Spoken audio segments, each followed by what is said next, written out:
Secretary of State James Baker arrives in Israel on his latest peace mission. And the International AIDS Conference opens in Amsterdam.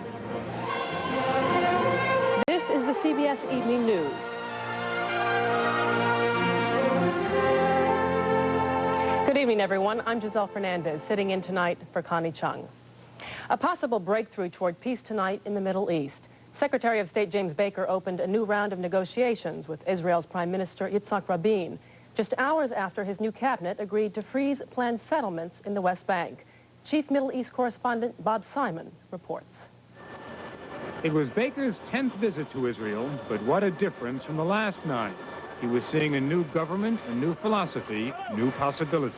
I think that there is now some new opportunities presented, and I hope that we will see those reflected in movement. When Shamir was in power, Baker was invariably greeted by the defiant construction of a new Israeli settlement. Today he arrived hours after the new cabinet declared it would build no new settlements and review all building contracts drawn up by its predecessor. Under Shamir, Baker often arrived amidst violent clashes between Israelis and Palestinians. On Friday, the Rabin government negotiated a peaceful solution to a confrontation at a Palestinian university, which could have easily ended in bloodshed. With the new mood, the Bush administration now has a chance of recapturing some of the Jewish votes it lost when relations took a dive under Shamir.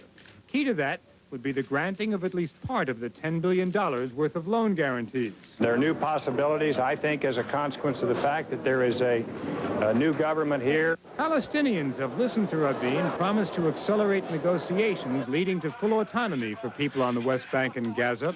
Baker will meet Palestinian leaders here tomorrow.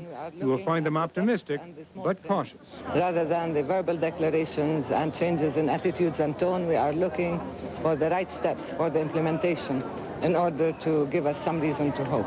This could be Baker's last trip here for a while. Israeli officials got the clear impression that the secretary is under heavy pressure to leave the State Department and manage the Bush campaign.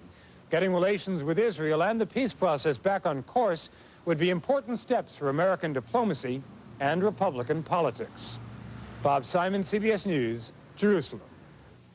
Iraq said today it would allow experts from so-called neutral countries to enter a building from which UN inspectors have been barred for 2 weeks. It's believed the building contains documents on Iraq's ballistic missiles program. The chief UN arms inspector had no immediate comment on the Iraqi proposal. In Bosnia-Herzegovina, heavy fighting is reportedly disrupting the ceasefire that was to have gone into effect there tonight. There seems to be no stopping the exodus of refugees trying to escape the bloodshed. As Alan Pizzi reports, among the many caught on the front lines trying to get out are those who belong in playgrounds, not battlegrounds. They had suffered too much to care about promises of ceasefires, and even this trip was almost too much to take. But it was perhaps their only chance to be children again. After months of living under siege in Sarajevo, 100 children, half of them orphans, escaped. They had to brave more than 20 checkpoints. A doctor who accompanied them said all factions searched the convoy, but the Serbs were the worst. I was shocked, she said, that anyone could be so hard with children. Drenched in sweat, hungry and tired, it took them 27 hours to reach the coastal city of Split. They were all but dehydrated. Don't drink too fast, older children admonished toddlers. You'll throw up if you do.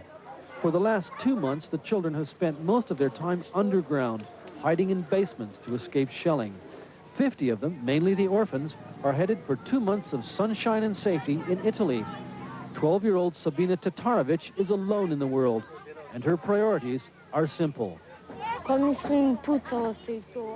I hope we'll be able to sleep without the noise of bombs, she says, and play and eat as much as we want.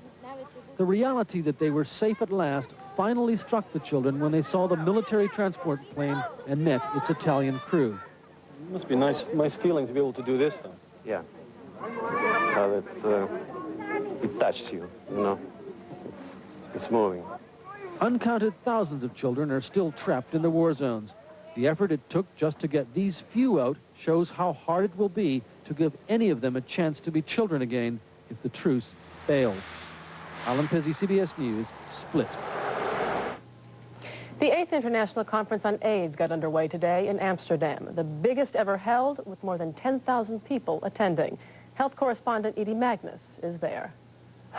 AIDS activists from around the world opened the conference by protesting against countries that restrict the entry of people infected with the virus. Chief among them, the U.S. It was the Bush administration's refusal to lift a ban on travel and immigration, which provoked conference organizers to move this year's meeting out of the U.S. to